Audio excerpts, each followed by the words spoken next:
Assalamualaikum warahmatullahi wabarakatuh. Alhamdulillahirabbil alamin wassalatu wassalamu ala asyrafil anbiya'i wal mursalin wa ala alihi wasahbihi ajmain. Yang saya hormati pengacara majlis, yang saya hormati dan kasihi anak-anak Buya Hamka, ya, Pak Afif, Ibu Fatihah, yang terbangkan datang ke Malaysia untuk acara-acara yang telah diatur, termasuk malam ini. Yang saya hormati dan kasihi juga tuan-tuan dan puan-puan, terutama peminat-peminat karya Pak Hamka, dan juga mungkin ada peminat karya Pak Latif juga. Sebenarnya saya bersyukur, ya, kerana dapat peluang menulis kisah seorang tokoh yang begitu dekat dengan kita.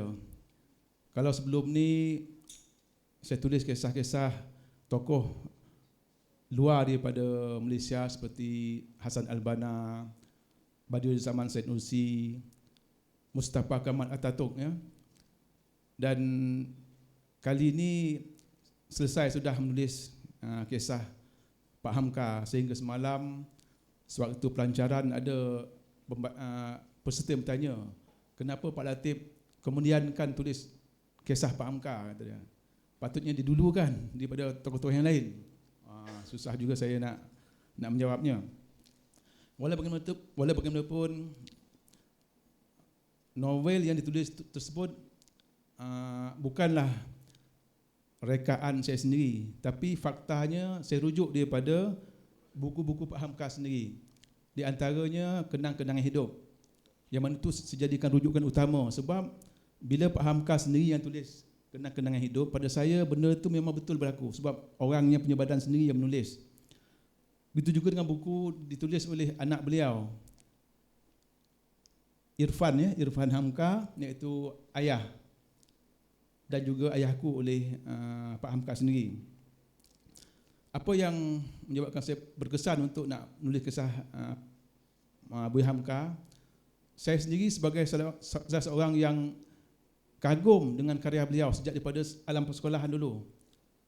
Sejak saya sekolah dah baca dah buku-buku beliau, termasuk Tenggelamnya Kafala bin Dewi, Merantau ke Deli, Di Bawah Lindungan Kaabah, dan buku-buku yang lain.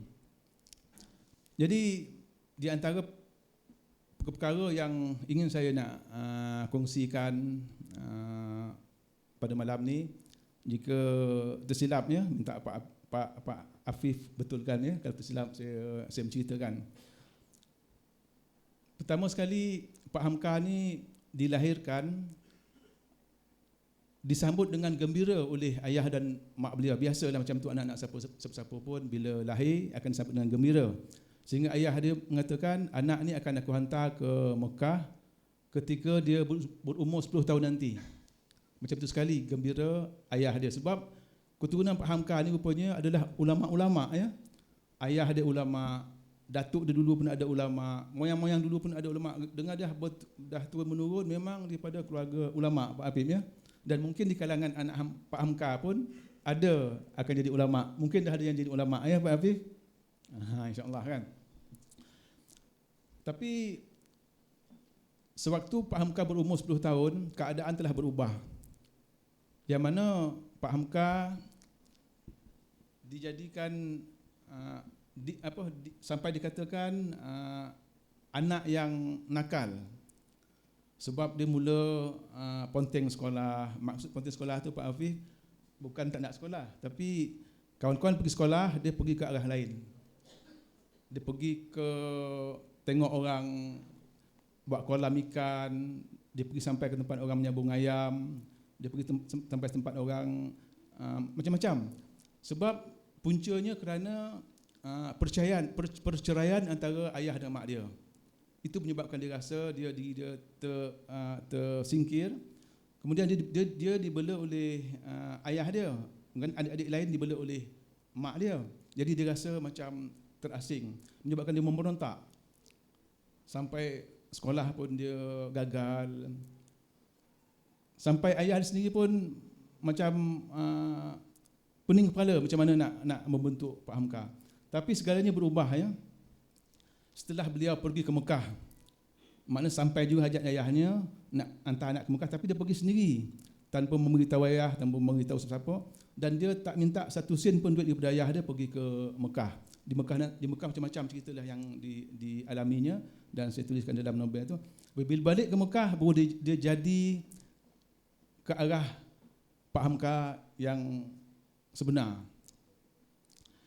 Bila dia dah dewasa, dah besar, segala pengalaman dia masa kecil itu rupanya membentuk jiwa dia menjadi orang yang berani, orang yang penyabar, seorang ayah yang penyayang, seorang yang bertanggungjawab terhadap keluarga.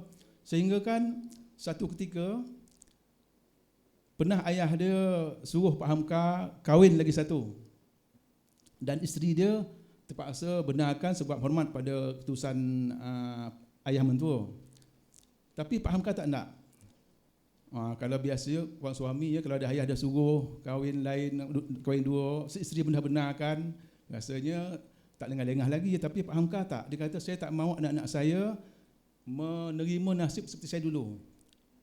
Saya tak mahu isteri saya nanti menderita sebab saya tinggalkan dia. Itu bukan makna dia anti poligami tak. Tapi kerana dia dah merasa masa dia kecil dulu macam mana keadaan dia apabila berlaku perpisahan antara ayah dan mak. Jadi ini boleh dikatakan sebagai mangsa perceraian daripada kedua ayah dan mak. Begitu dia menyayangi anak-anak, begitu dia menyayangi isteri sampai isteri dia meninggal dunia. Satu orang saja isteri dia. Lepas meninggal dunia pun dia masih lagi tak cari pengganti sampai beberapa tahun. Akhirnya baru dah bertemu dengan Walid atas persetujuan anak-anak juga. Jadi itu yang membentuk dia. Selain daripada itu, dia Pak Hamka ni mempunyai keberanian. Dia berani menentang Soekarno ya pada masa itu jadi presiden apabila nak jadikan Pancasila itu sebagai panduan perlembagaan negara. Dia menentang, dia berani menentang, sanggup dia akhirnya dipenjarakan. Sedangkan kalau dia menyokong pada masa itu mungkin dia dah ditawarkan jawatan-jawatan yang hebat. Kemudian disebabkan keberanian tadi itu juga dia berani menentang Soeharto juga bila dia mengeluarkan fatwa mengenai haram hukumnya orang Islam merayakan perayaan Natal, hari Natal, dan banyak lagi keberanian dia disebabkan perkara tadi. Dan beliau telah berjuang ya di segi dakwah melalui Muhammadiyah. Itu semua kita dah maklum, dan beliau juga berjuang di segi politik melalui Masyumi. Kemudian Pak Hamka pula berdakwah. Macam mana cara dia dakwah dia yang boleh kita contohi, boleh kita jadikan satu renungan bersama. Contohnya sebab itu pemerintahan Jepun. Jepun tahulah Jepun ni kekejaman dia, pemerintahan dia kejam. Pak Hamka ambil pendekatan berbaik dengan pihak Jepun. Tapi baik dia tu bukan makna dijadikan benarkan diri dia dijadikan alat oleh Jepun tak, tapi baik dia tu untuk kemuslihatan ummah. Disebabkan hubungan baik Hamka dengan pihak Jepun, Presiden Jepun masa tu di Medan, dia berada di Medan. Muhammadiyah di Medan dibenarkan mengadakan perjumpaan, mengadakan ceramah. Yang lain tak dibenarkan oleh Jepun. Tapi kerana Pak Hamka itu baik, dia dapat minta Jepun mengadakan macam tu. Mana Muhammadiyah dapat berjalankan kegiatan dia. Kemudian satu ketika Jepun keluarkan satu perintah menyambut hari jadi Maharaja Jepun, yang mana rakyat Indonesia diminta tunduk ke arah matahari terbit. Pada pagi itu diminta semua rakyat berkumpul ke padang. Bila matahari terbit, masing-masing tunduk arah ke matahari terbit sebagai menghormati Maharaja Jepun.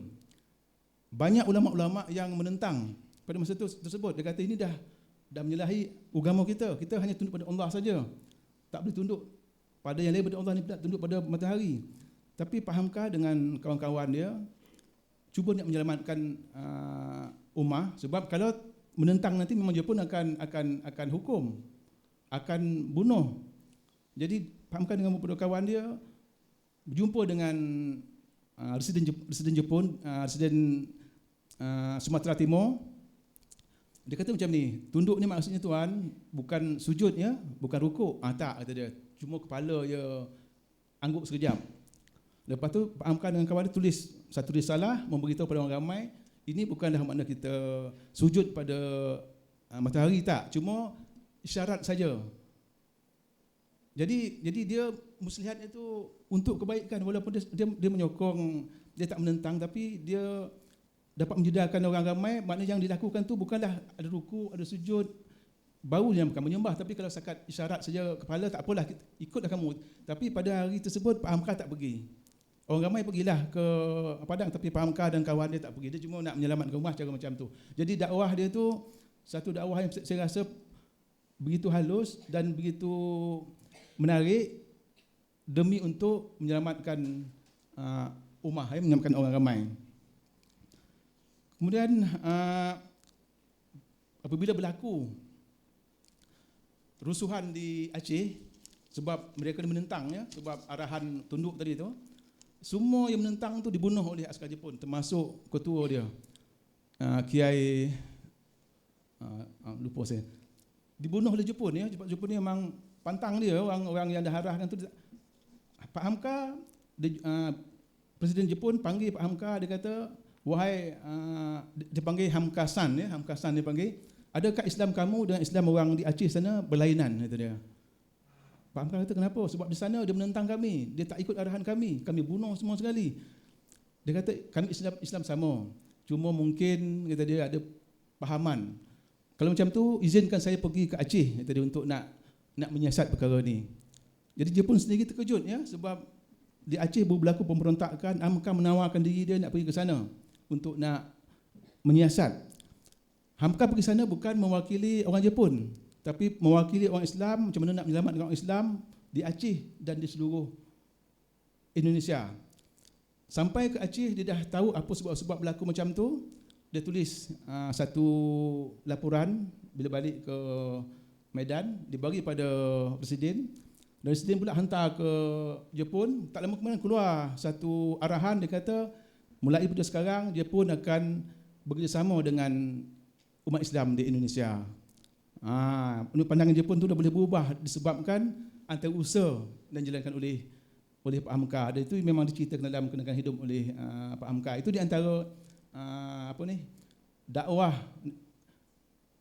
Buya Hamka yang boleh kita jadikan contoh dan juga jadikan sebagai renungan. Bukan makna beliau takut untuk berjuang sampai syahid, tak. Ada masa nanti kita akan tengok macam mana keberanian Pak Hamka. Selain daripada itu, Pak Hamka ni juga dikurniakan beberapa karamah. Di antaranya ilmu beliau cukup hebat. Kalau kita baca buku sejarah umat Islam, bagaimana seorang yang dikatakan sekolah cuma setakat sekolah 2, sekolah kampung, dia boleh menghasilkan buku sejarah yang begitu menarik ya.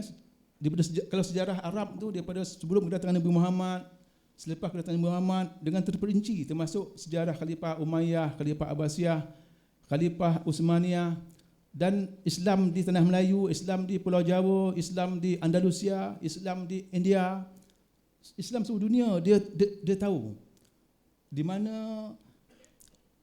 yang mana beliau tadi itu, selain daripada luas pembacaan, tapi dikurniakan ilmu-ilmu yang orang kata tadi ilmu laduni ya, yang mana dia bila menguraikan tu tembus ya, orang tak boleh nak petikaikan. Itu di antara kehebatan di segi ilmu sejarah.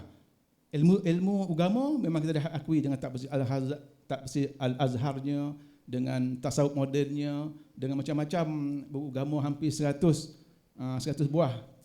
Dan selain daripada ilmu, beliau juga dikurniakan tadi saya kata sebagai macam karamah. Ya, orang-orang yang alim ni tadi memang kita kena percaya ada karamah pada orang alim. Tadi ada Pak Habib sendiri ada cerita, Pak Hamka pernah dikunjungi oleh makhluk-makhluk gaib. Mungkin malaikat, kita tak tahu ya, mungkin malaikat. Pak Habib sendiri pernah bercerita pada abang, Pak Hamka tak pernah kata malaikat datang jumpa dengan saya, dia tak pernah cerita. Wah, dia kata ada makhluk gaib datang, dia tak pernah cerita, tapi orang lain yang menceritakan. Sebab tu buat kereta tadi kata Pak Hafif, abang dia nampak dalam kereta tadi lembaga sebelah Pak Hamka duduk. Pernah Pak Hamka semasa dia pun dah kalah, kerana Belanda merintah balik Indonesia. Pada malam tu diisytiharkan perintah berkurung. Tak boleh orang lain keluar malam, dan siapa yang ada senjata diminta serahkan kepada Belanda. Pak Hamka pada masa itu berada di tempat lain, ya, keluarga dia dihantar ke tempat lain. Bila dengar perintah tersebut, dia dah bimbang. Keluarga dia nanti akan ditangkap oleh Jepun. Tambahan pula dia ada tinggalkan pistol kepada isteri dia. Kemudian pada malam tersebut dia keluar seorang-seorang daripada tempat tu, berjalan kaki nak balik ke tempat tu nak menemui keluarga dia. Sanggup beliau merentas hutan, merentas sawah padi, dan beliau alhamdulillah selamat, ya. Sedangkan tempat tu orang dah tahu dah banyak binatang buas, banyak ular, banyak lipan, tapi beliau alhamdulillah selamat sampai ke rumah dalam keadaan cuma luka-luka cala bala badan dengan duri-duri, ya, sebab dia merentas tadi. Pernah juga beliau sebab tu naik perahu, ya, nak melintas ke Danau Maninjau. Tiba-tiba datang kapal terbang Jepun, kapal terbang Belanda. Nampak orang atas perahu dia berlegar seolah macam nak tembak. Jadi orang yang perahu tu dah kata dah, sekali ni habislah kita buya. Pak Am kata bertenang, ingat Allah, bertenang. Akhirnya kapal terbang sudah berlegar-legar, dia terbang tu pergi, tak usik apa-apa pun dia. Tu orang kata di antara keramah yang orang nampak. Pernah juga satu ketika sewaktu berada dalam satu pondok, ya, tiba-tiba Pak Amka dengar macam ada orang bunyi ketuk tiang pondok. Pak Amka pun kata kita kena tinggalkan pondok ni kerana tak lama lagi musuh akan datang.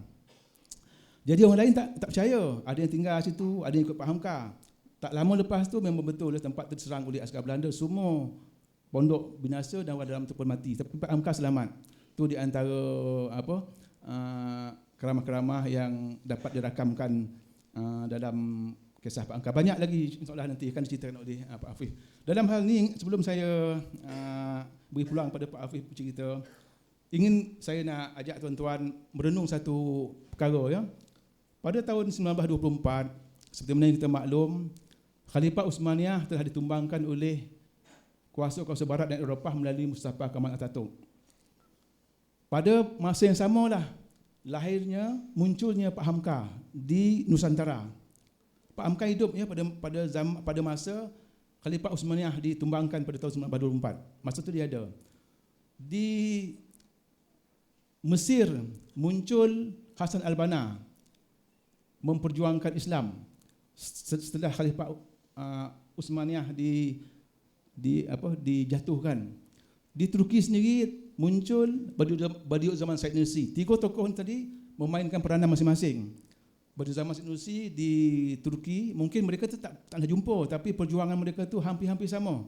Bila saya tulis kisah Badiou Zaman Said Nursi, saya tulis kisah Hasan al-Banna, saya tulis kisah Pak Hamka, saya rasa masya-Allah, Allah sebenarnya dah lahirkan orang ni, dah munculkan orang ni untuk mempertahankan Islam sebenarnya, untuk mempertahankan umat Islam di Nusantara. Mungkin selain Pak Hamka ada lagi orang lain, tapi yang kita kenal sekarang ni Pak Hamka.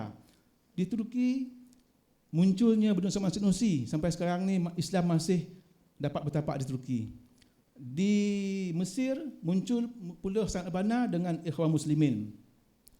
Cuma sekarang ni di Turki mereka dah boleh katakan berjaya dengan perjuangan Badiou Said Nursi tadi. Dia orang dah dapat perjuangkan hampir-hampir berjaya, sebab Erdogan menang disebabkan sokongan daripada jemaah-jemaah Said Nursi sebenarnya, termasuk daripada An-Nur, daripada Khairat dan sebagainya.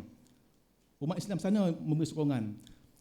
Di Mesir, kaum muslimin dah hampir-hampir menang lagi tu, tapi sekarang ni dijatuhkan oleh Kosovo Barat sebab dia tahu kaum muslimin tak boleh naik. Tapi akan datang insya-Allah.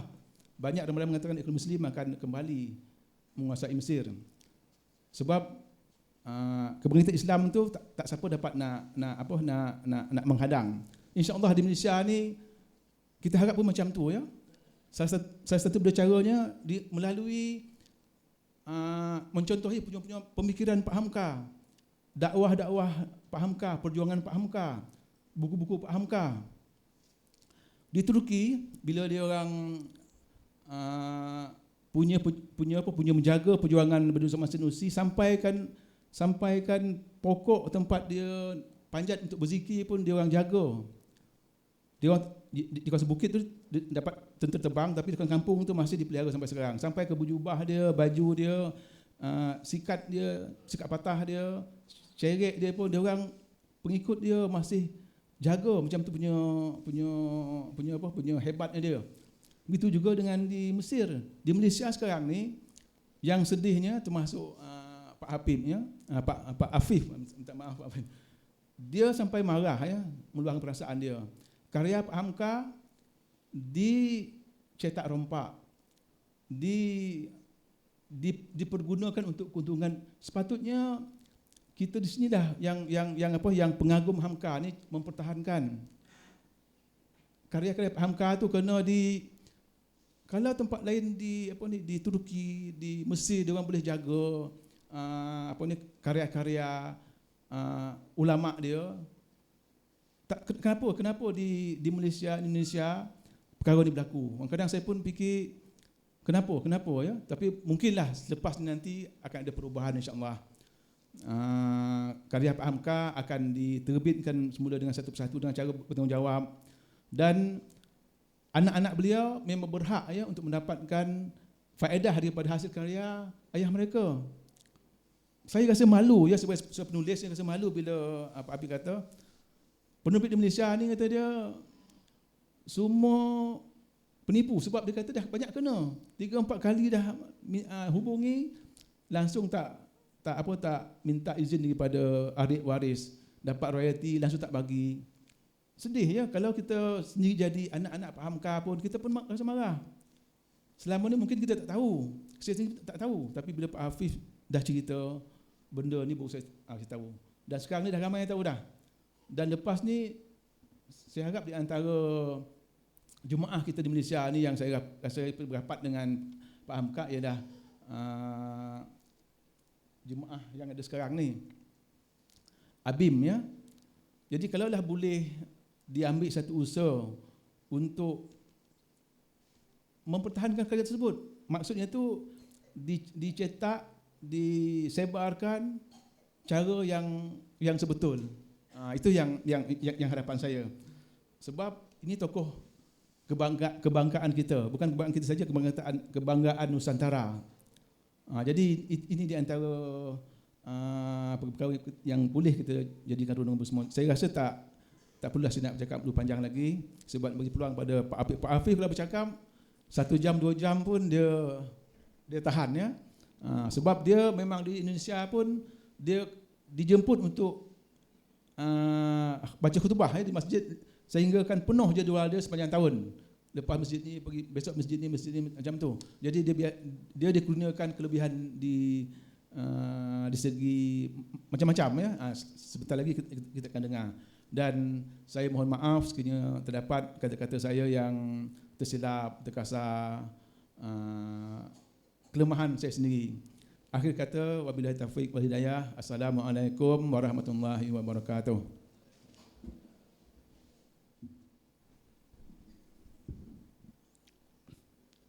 Assalamualaikum warahmatullahi wabarakatuh. Alhamdulillah, wassalatu wassalamu ala Rasulillah Muhammad ibni Abdillah wa ala alihi wa sahbihi wa man tabi'ahu wa mawala. Tuan-tuan dan puan-puan yang saya hormati, juga yang terhormat Bapak Latif. Terima kasih kepada adikku Fazril yang telah mendampingi saya selama berada di Malaysia ini. Saya bersyukur kehadirat Allah Subhanahu wa taala. Saya yang kedua kali berdiri di mimbar ini. Ketika kami juga datang bersama rombongan dari Pondok Pesantren Buya Hamka yang berada di Maninjau, di pinggir Tasik Maninjau, itu pun mengadakan pertemuan seperti ini, dan Datuk siapa namanya? Siti Fadil itu pun hadir di tempat ini.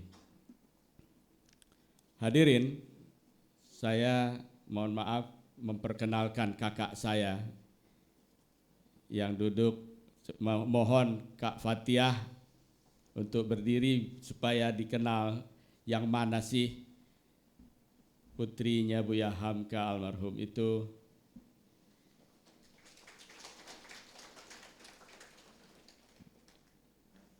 Kak Fatiah ini anak ke-7 dari Allah Yarham, dan saya anak ke-9. Ketika Allah Yarham meninggal dunia pada tanggal 21 Julai 1981, beliau meninggalkan putra-putri 10 orang. Saya yang ke-9, saya punya adik yang ke-10. Kami sekarang tinggal bertujuh. 3 abang kami, pertama Zaki Hamka meninggal, kemudian disusul yang ketiga yaitu Fakhri Hamka, dan kira-kira sebulan yang lalu abang kami Rusdi Hamka juga menyusul meninggal dunia. Hadirin, dalam kesempatan ini saya menyampaikan salam tahniah, salam hangat dari seluruh kakak beradik yang berada di Jakarta, menyampaikan salam kepada tuan-tuan dan puan-puan. A'udzubillahi minasyaitonirrajim. Perkenankan saya mengutip salah satu ayat suci Al-Quran, surat Al-Ahzab ayat 23. A'udzubillahi minasyaitonirrajim. Minal mu'minina rijalun sadaqu ma'ahadullahu alaihi wa minhum man qada nahbahu wa minhum man yantazir wa ma baddalu tabdila. Minal mu'minina rijalun sadaqu ma'ahadullahu alaihi. Saya terjemahkan dengan versi saya. Di antara orang-orang mukmin itu terdapat orang-orang yang menepati apa yang telah mereka janjikan kepada Allah berupa perjuangan menegakkan risalah dan juga karya-karya yang penuh berkah. Wa minhum man qada nahbahu, dan di antara sebagian mereka itu ada yang telah wafat lebih dulu meninggalkan kita dengan husnul khatimah. Semoga termasuk di antara mereka itu adalah Allah Yarham Buya Hamka, tokoh yang kita kenang malam ini. Wa minhum man yantazir, Dan di antara mereka ada yang sedang menunggu giliran merampungkan tugas-tugas mereka menegakkan risalah. Semoga kita semua yang hadir ini termasuk di antara orang-orang yang sedang melaksanakan tugas menegakkan risalah itu. Wa ma baddalu tabdila. Dan semua mereka itu, baik yang telah wafat secara husnul khatimah maupun mereka yang sedang menunggu giliran karena masih terus menciptakan amal-amal saleh yang penuh berkah, tidak berubah sedikit pun tekad perjuangan mereka dalam menegakkan risalah. Semoga amin ya rabbal alamin.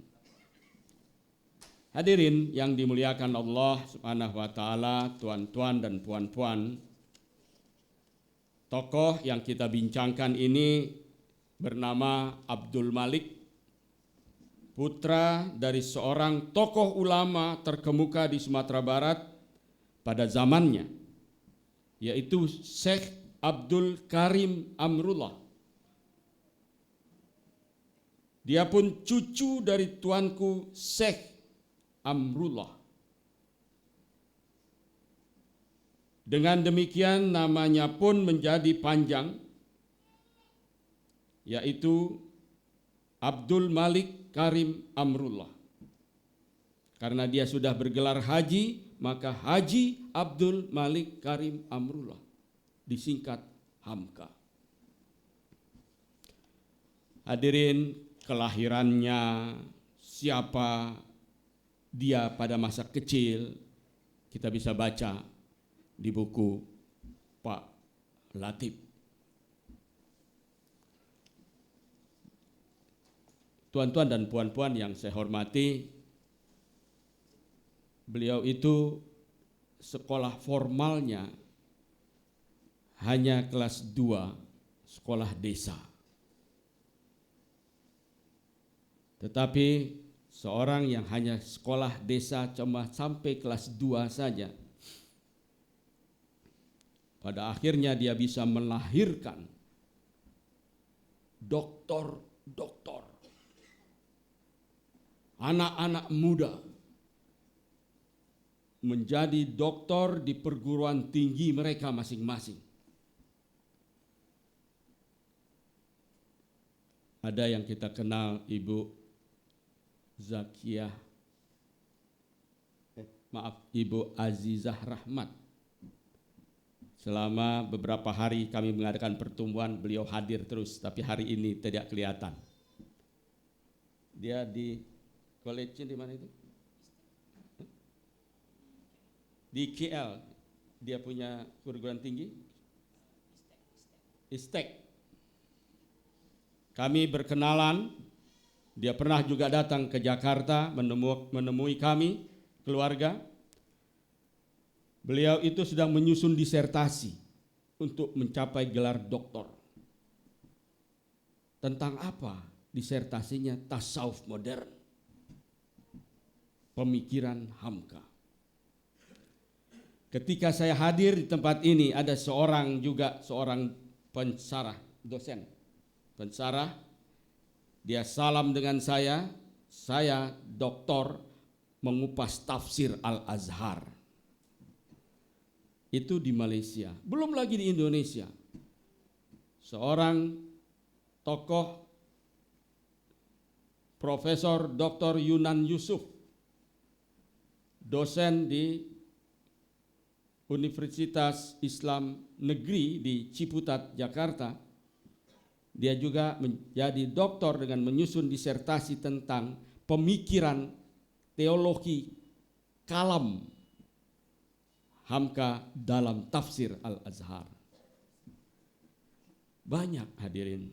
Ada juga teman-teman kita di bawah, umurnya masih di bawah saya, dia mencapai gelar doktor di Jakarta.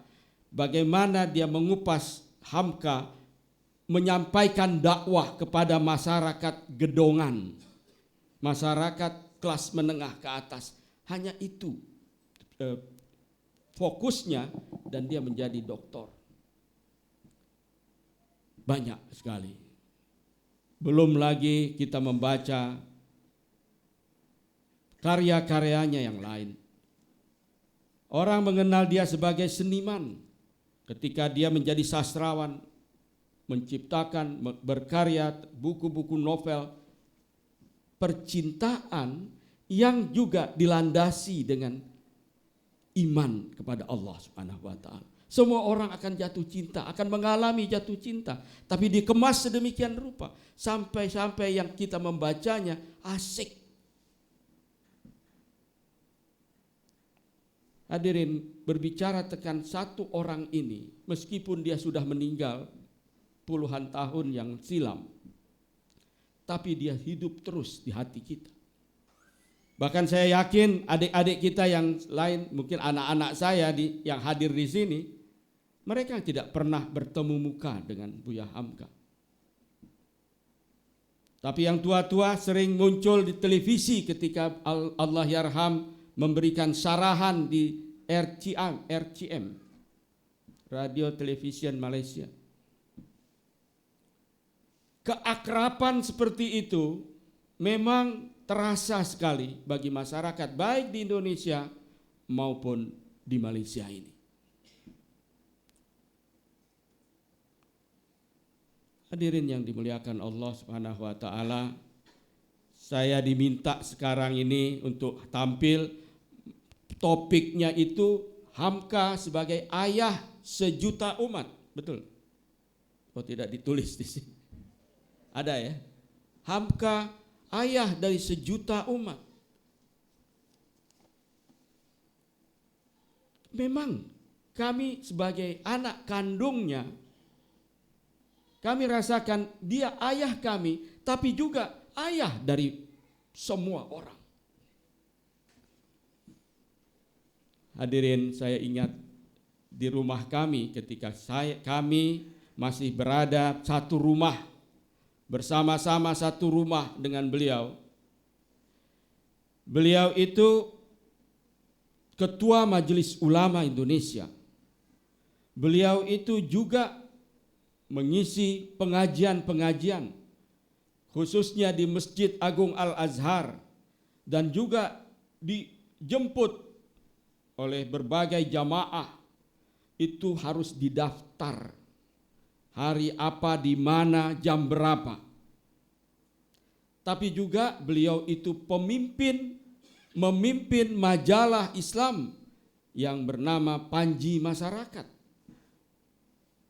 Dia juga sebagai pimpinan dari organisasi Islam Muhammadiyah.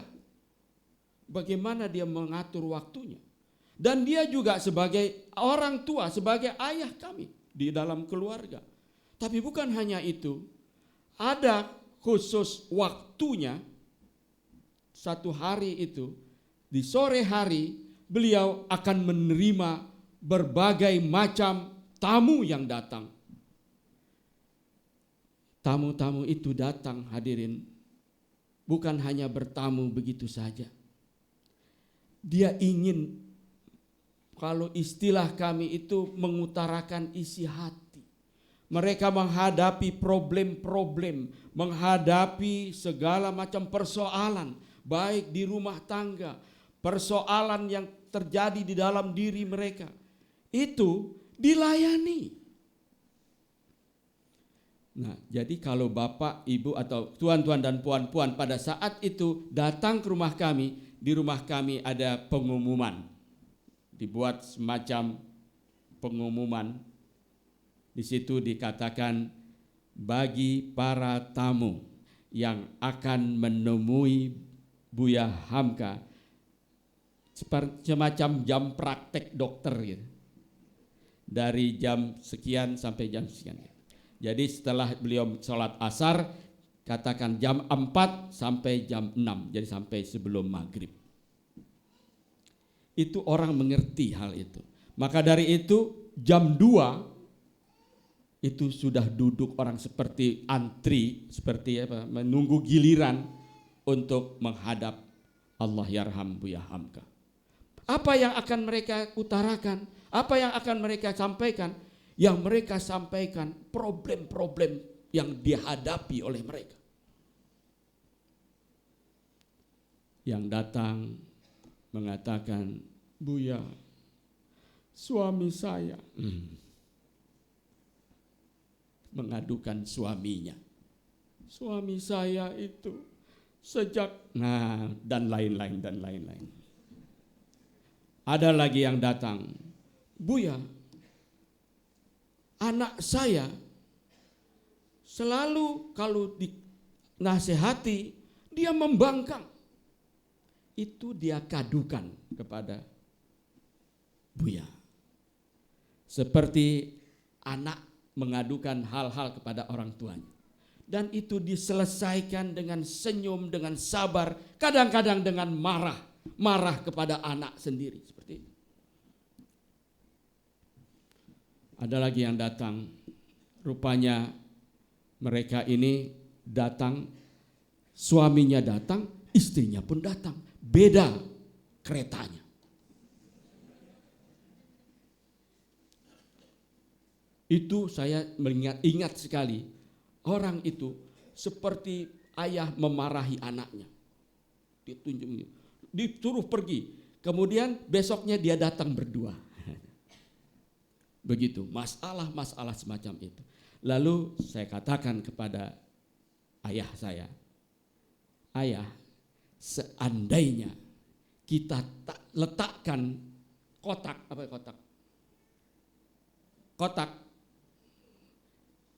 di situ seperti calengan apa?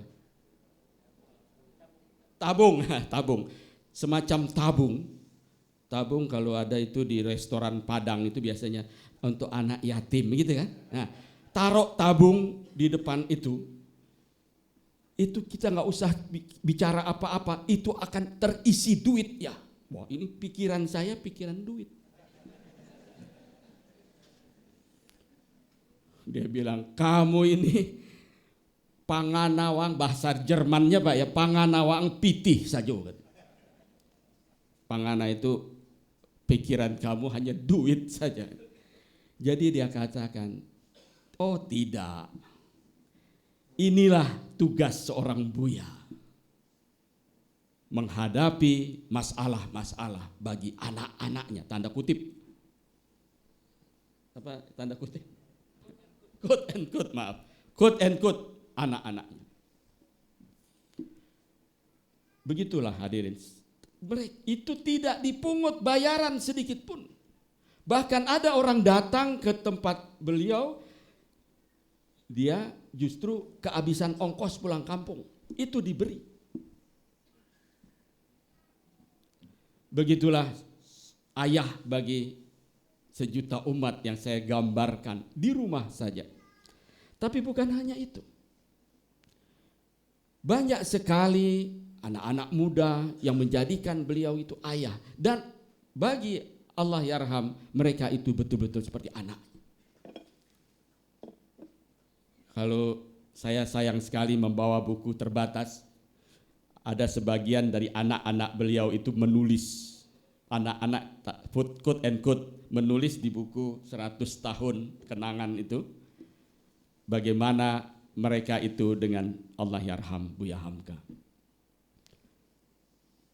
Hadirin yang saya hormati, begitu juga kami merasa kalau saya putra yang ke-9, adik saya yang bungsu bernama Amir Syakib Hamka, dia itu putra yang ke-10, maka kita menjuluki ada orang-orang yang bernama, yang kami namakan anak ke-11. Siapa itu? Banyak sekali. Di Malaysia banyak. Ketika saya berada di Penang waktu bulan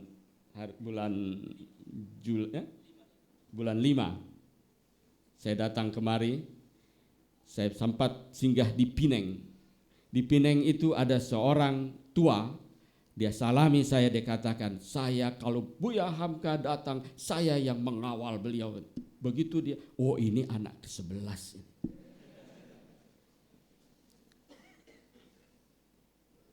Bapak sekalian, dan tuan-tuan dan puan-puan, nama beliau itu singkatan dari Haji Abdul Malik Karim Amrullah. Namanya jadi Hamka begitu. Tapi ini nama langka, tentunya nama yang paling populer, tapi dia langka, hanya satu orang yang punya. Dulu emang seperti itu. Tapi belakangan ada saja orang yang berkirim surat ketika itu dengan surat, tentunya dengan surat tulisan, belum ada SMS, belum ada WhatsApp, belum. Dia bikin surat ditujukan kepada Allah Yarham. Dia katakan, saya ini Buya sebagai pengagum. Saya pengagum Buya. Saya baca karya-karya Buya. Begitulah dia puji-puji. Lalu dia bilang begini, saya punya istri saya sedang hamil. Kalau anaknya laki-laki, bolehkah saya memberi nama Hamka kepada anak saya? Itu Allah Yarham mengizinkan. Bahkan karena banyak sekali surat yang datang gitu, saya sering kerap sekali ditunjuk oleh beliau, Afif, tolong jawab surat-surat ini. Orang yang minta. Jadi saya bikin, waktu itu masih mesin tik, belum ada komputer. Saya bikin di mesin tik, silahkan mudah-mudahan itulah ya, menjadi ulama, menjadi orang yang berkah. Ya begitu, saya karang-karang sendiri kasih ke Buya Hamka. Lalu dia yang teken, dia yang tanda tangan. Itu tahun-tahun 68 setelah beliau masuk penjara, keluar penjara, kira-kira tahun 70-an itu banyak sekali yang kita jawab nama-nama itu, orang-orang itu. Saya kemarin itu berkirim di Facebook dengan orang yang bernama Muhammad Afif Hamka. Dia itu sebagai pegawai pemerintah, pegawai di pajak, apa pajak? Pajak. Hasir, maaf ya. Saya ini istilah ini nih yang salah. Di Makassar, dia sebagai pegawai, lalu karena dia pegawai baru disekolahkan ke Malaysia. Menurut kabar dia disekolahkan, disuruh mengambil sarjananya di Universitas Kebangsaan. Lalu saya kirim dengan Facebook, saya katakan, Fif, namanya Afif soalnya, Fif, saya sekarang sedang berada di Kuala Lumpur, kita bisa ketemu, ya, tanda tanya, tapi belum dia balas. Nah, namanya Muhammad Afif Hamka. Itu Hamkanya di belakang, Muhammad Afif Hamka. Tapi banyak yang bernama Hamka.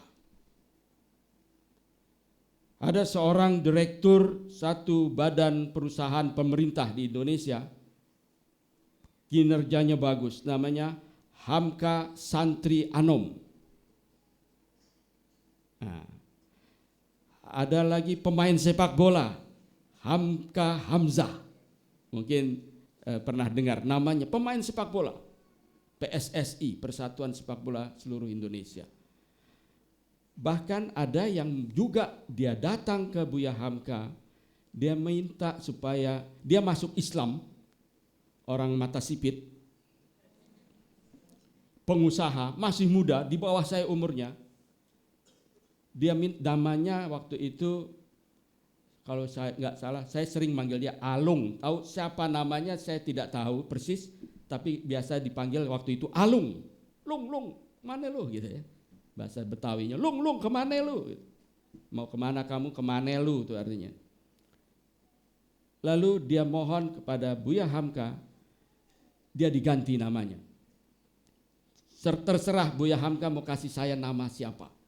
Lalu Buya Hamka menamakan dia Yusuf karena orangnya ganteng. kamu orang anak ganteng, saya namakan kamu Yusuf. Karena Nabi Yusuf itu juga terkenal orang ganteng. Lalu dia minta lagi, bolehkah saya di belakang nama saya sebut Yusuf Hamka? Ada Afif Hamka, ada Yusuf Hamka. Kata Buya Hamka, silakan. Tapi kita tidak ada hubungan waris. Jadi dia itu seorang pengusaha, sekarang itu bergerak di bidang jalan tol, highway, jalan highway di Indonesia juga, khususnya di Jakarta. Sekarang dialah yang membangun itu. Tapi bagaimanapun nama Yusuf Hamka ini dengan kami akrab meskipun jarang bertemu. Karena dia pengusaha barangkali, jadi kalau mau menjelang Hari Raya Idul Fitri, dia Assalamualaikum itu. Meskipun yang Assalamualaikum itu anak buahnya. Assalamualaikum, tapi memberikan kami hadiah. Meskipun jarang bertemu. Kemarin saya lihat karangan bunga ketika Allah yarham abang saya Rusdi Hamka, dia meninggal dunia, lalu ada karangan bunga itu. Jadi bunga itu nama Yusuf Hamka. Oh, ada si Yusuf Hamka. Lalu dia telepon saya, dia sedang berada di Singapura. Dia turut berduka cita. Tapi banyak sekali. Tentu kita yakin orang-orang ini berdoa kepada Allah supaya anaknya menjadi orang seperti Hamka. Saya pernah ketika itu sebagai aktivis dalam partai politik di Jakarta, salah seorang sahabat kami yang senior kami itu dipenjara karena masalahnya ya memang orangnya keras ya, masuk penjara. Lalu kami datang rame-rame ke rumah tahanan penjara itu, yang menjadi wakil kepala lembaga pemasyarakatan itu, nama kami itu di Jakarta, di Indonesia itu lembaga pemasyarakatan penjara lah namanya diputar sedikit jadi lebih bagus. Dia di penjara, kami datang ke sana dengan pengurus partai kami. Kemudian kita berhadapan dengan satu wakil kepala penjara. Namanya Muhammad Hamka Abdul Hakim, SH itu sarjana hukum. Lalu saya Assalamualaikum, nama kita hampir sama, saya bilang begitu. Nama bapak siapa? Saya Afif Hamka, putra Hamka. Oh, dia peluk saya. Bapak saya katanya. Ya, bapak saya itu buku-buku Buya Hamka komplit semua. Tafsir Al-Azhar, merantau ke dia sebut dari yang tafsir Al-Azhar sampai buku roman dia punya itu. Karena dia pengagum Buya Hamka, saya anaknya dinamakan Muhammad Hamka Abdul Hakim. Dan sekarang saya menjadi wakil kepala lembaga pemasyarakatan Cipinang, waktu itu di Cipinang. Banyak sekali. Bahkan, nah ini, ada pula namanya Hamka depannya, belakangnya saya nggak sebut namanya karena sudah muncul di akhbar-akhbar di media-media. Kenapa dia? Dia korupsi. Masuk penjara sekarang. Nah, sedang menjalani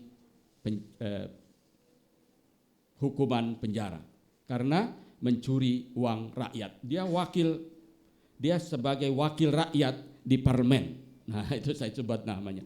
Wakil rakyat di parlemen. Namanya Hamka. Kalau kita lihat buku directory telepon yang namanya Hamka, ada Afif Hamka, tapi Hamka yang lain banyak juga. Saya nggak kenal.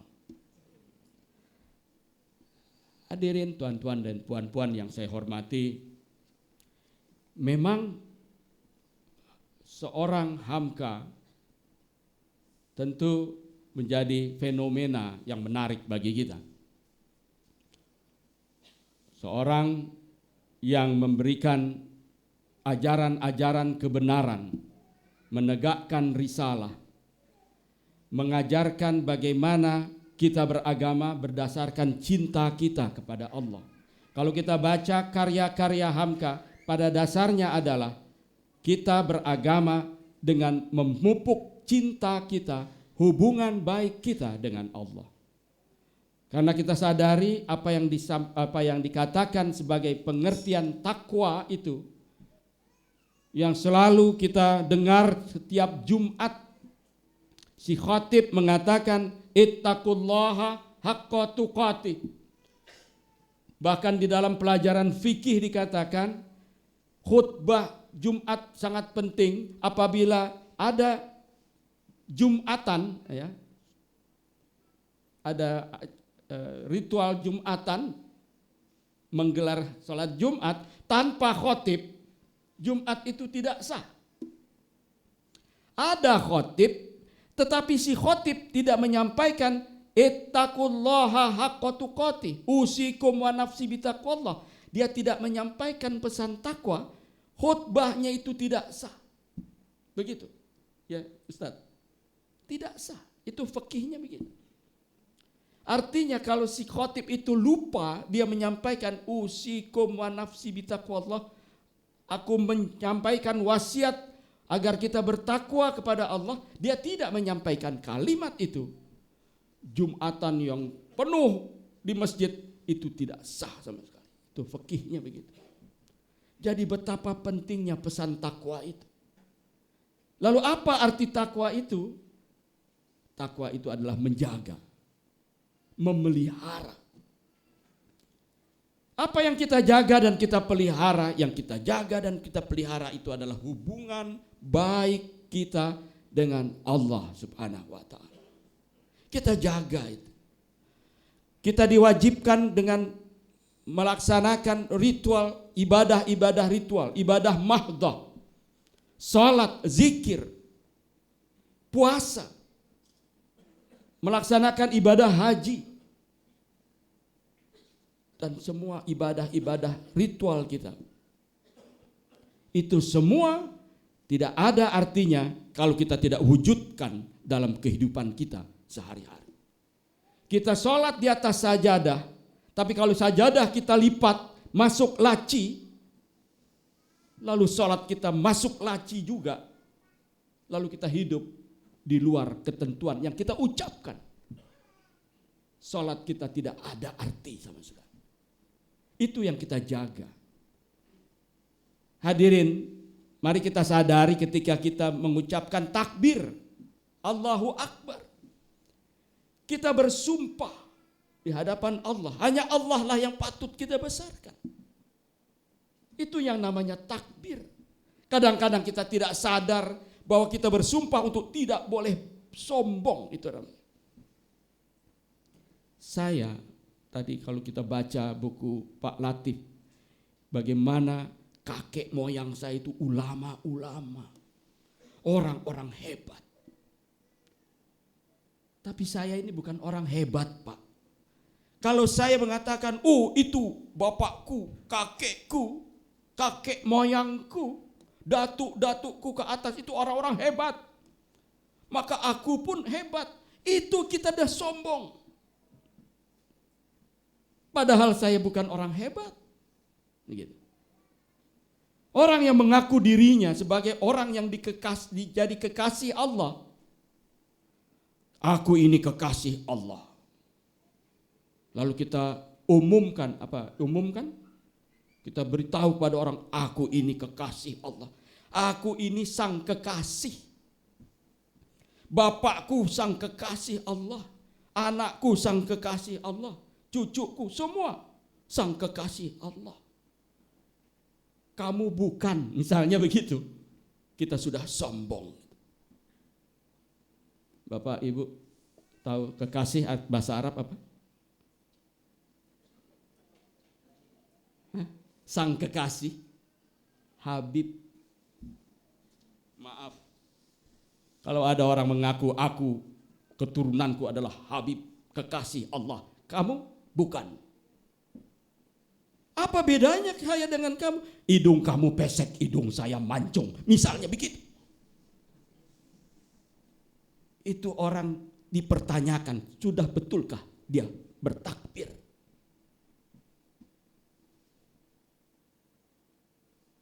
Kita, itu semua yang kita ucapkan dalam sholat kita. Kita bersumpah, ihdinas siratal mustaqim. Tunjuki kami jalan yang lurus. Ketika kita mengucapkan, iyyaka na'budu wa iyyaka nasta'in. Hanya kepadamu lah ya Allah aku menyembah. Dan hanya kepadamu aku memohon perlindungan. Kalau kita sholat seperti itu, lalu setelah sholat kita datang ke kuburan, kita minta kepada kubur supaya kita dapat jodoh, sholat kita nggak ada artinya, Pak. Itu yang kita jaga. Takwa itu di situ.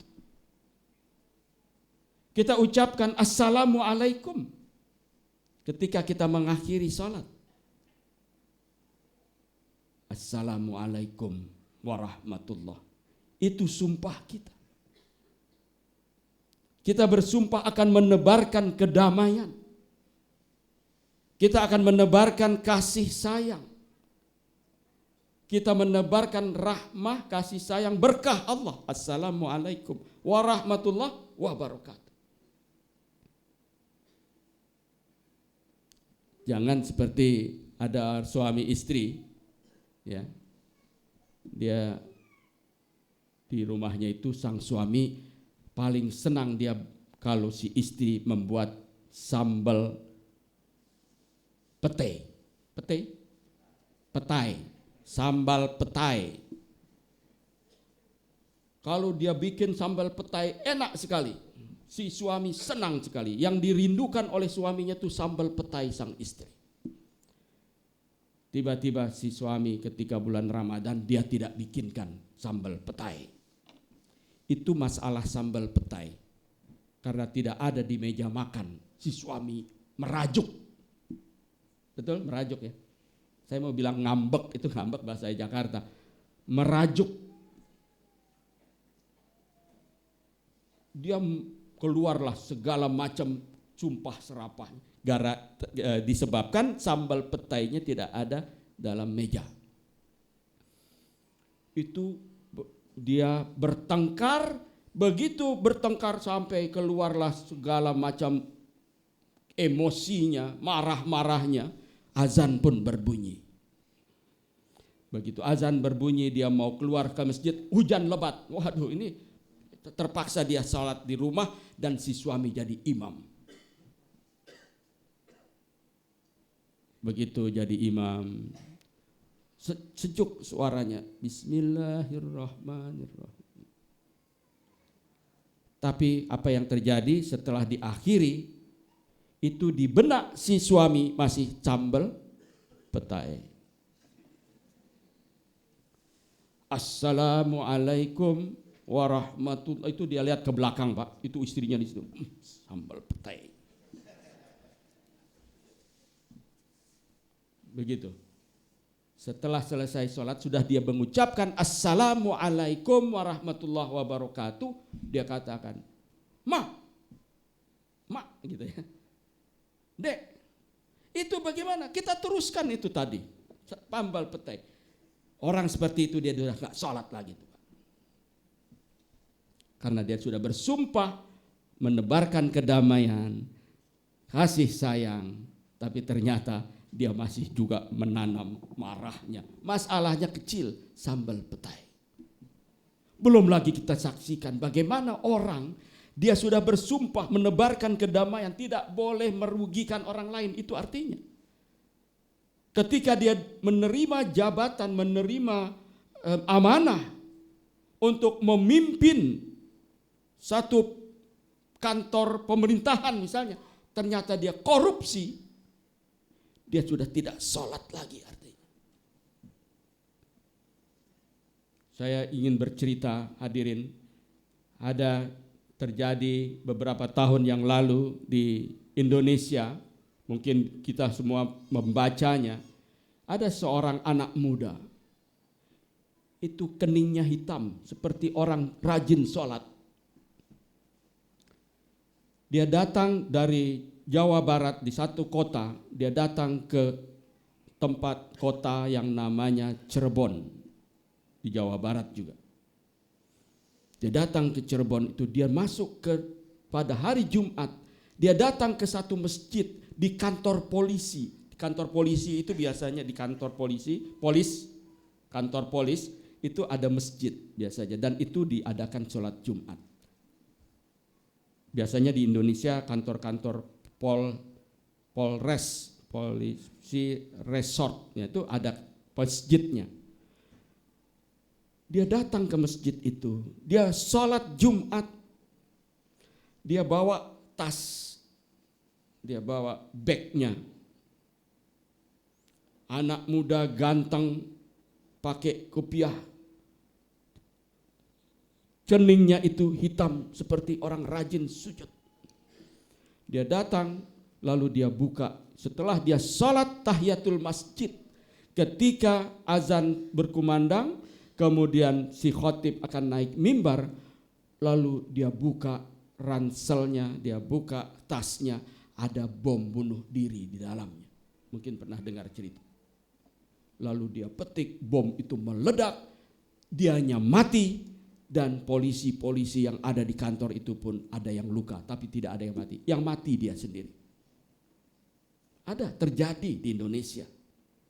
Orang seperti ini yang bersumpah menebarkan kedamaian, keselamatan, tidak merugikan orang lain. Tapi dia mati dengan cara seperti itu. Orang ini gak sholat menurut saya. Kita ingat selalu kita baca, Wawailul lil musallin alladzina hum an salatihim sahun. Masuk neraka neraka yang paling hina, orang-orang yang sholat tetapi dia lalai. Apa artinya lalai? Lalai itu bukan hanya acuh tak acuh, bukan. Tapi bisa kita kembangkan arti lalai itu, dia mengucapkan sumpahnya dalam setiap sholatnya, tetapi dia langgar sumpahnya itu. Allahu Akbar katanya, tapi dia merasa dirinya lah orang yang paling hebat. Dialah yang paling takwa, yang lain tidak takwa, saya yang paling takwa. Yang lain bukan kekasih Allah, hanya akulah kekasih Allah. Orang seperti itu enggak sholat, Pak. Kita jaga hubungan baik kita dengan Allah. Jangan kita rusak hubungan itu. Itulah pesan barangkali yang disampaikan, ajaran-ajaran kebenaran yang disampaikan oleh Allah Yarham Buya Hamka. Beliau adalah sosok yang bukan hanya sebagai ayah bagi kami dalam keluarga, tapi juga sebagai teman bergaul, sebagai orang yang bisa kita meminta pendapat. Begitu banyak orang yang merasakan dirinya sebagai anak-anaknya Hamka. Dan dia merasakan bagaimana Hamka mendidiknya. Bahkan belakangan bukan hanya teman-teman kita, saudara-saudara kita yang langsung bertemu dengan beliau di masa hidupnya, tetapi juga mereka yang tidak bertemu, yang tidak pernah bertemu. Ternyata Pak Latif tidak pernah bertemu dengan Allah Yarham. Betul Pak? Dan banyak sekali yang di antara kita yang tidak bertemu dengan Allah Yarham. Hadirin yang saya muliakan, itulah yang kita lihat, seseorang yang meninggalkan al-baqiyatus salihat.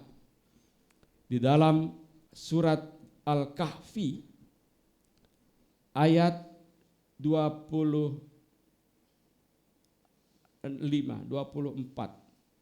antara 24-26 ya, 24-25-26, mohon nanti coba dicek. Katanya begini, Allah berfirman, a'udzubillahi minasyaitonirrajim, al-malu wal banuna zinatul hayatid dunya. Harta benda dan anak keturunan itu merupakan perhiasan hidup di dunia. Itulah yang dikatakan perhiasan. Tentu puan-puan merasa paling lebih tahu yang namanya perhiasan. Perhiasan itu katakanlah seperti leontin, apa namanya? Kalung ya. Kalung Nah, kalung itu kan perhiasan. Itu kalau tidak terlihat untuk apa? Jadi dipamerkan, ini kalungku. Kadang-kadang jalannya untuk memamerkan kalungnya. Dia punya jam baru, jam tangan baru. Wah, jalannya pamerkan. Zinatul hayati dunia, jadi kebanggaan bagi kita. Al-malu wal banuna, anak-anak menjadi kebanggaan, cucu pun jadi kebanggaan. Tetapi hadirin, ayat itu selanjutnya, al-baqiyat wal baqiyatus salihatu khairun inda rabbika sawaban wa khairun amala. Al-baqiyatus salihat itulah yang harus kita jadikan pegangan. Bukan harta, bukan anak keturunan. Mereka itu tidak akan dibawa mati. Tapi al-baqiyatus salihat yang menjadi bekal kita. Apa itu al-baqiyatus salihat? Peninggalan-peninggalan kesalehan. Buya Hamka almarhum, dia sudah meninggal, sudah wafat sekian puluh tahun yang silam. Tahun 81. Sekarang sudah 2014, akan berakhir lagi 2014. Tapi dia meninggalkan al-baqiyatus salihat. Itulah teladan yang menjadi teladan kita, buku karyanya, tafsir Al-Azhar, dan banyak lagi. Tuan-tuan dan puan-puan yang saya hormati, itulah yang disebutkan di dalam surat Fussilat yang saya bacakan tadi. Minal mu'minina rijalun sadaku ma'ahadullahu alaihi wa minhum man qada nafbahu wa minhum man yantazir wa ma baddalu tabdila. Dia berpegang teguh meskipun dia sudah merasa tenang di alam barzah sana, menerapkan, meninggalkan warisan. Warisan apa? Al-baqiyatus salihat. Semoga semua itu menjadi doa yang terus mengalir, menjadi pahala baginya. Kita hadir di sini pun merupakan doa kita untuk Allah yarham di alam barzah. Dan kita akan meneladani, semoga Allah Subhanahu wa taala selalu memberikan kekuatan lahir dan batin kepada kita, dan kita bisa meneladani apa-apa yang ditinggalkan oleh orang-orang yang diberikan Allah al-baqiyatus salihat pada kita. Saudara-saudara, tuan-tuan dan puan-puan yang saya hormati, saya mohon maaf, saya akhiri apa yang saya sampaikan pada malam hari ini. Semoga mengandung berkah bagi kita dan pahalanya mengalir terus kepada Allah yarham Buya Hamka. Al-afu minkum wabillahi taufik wal hidayah. Wassalamualaikum warahmatullahi wabarakatuh.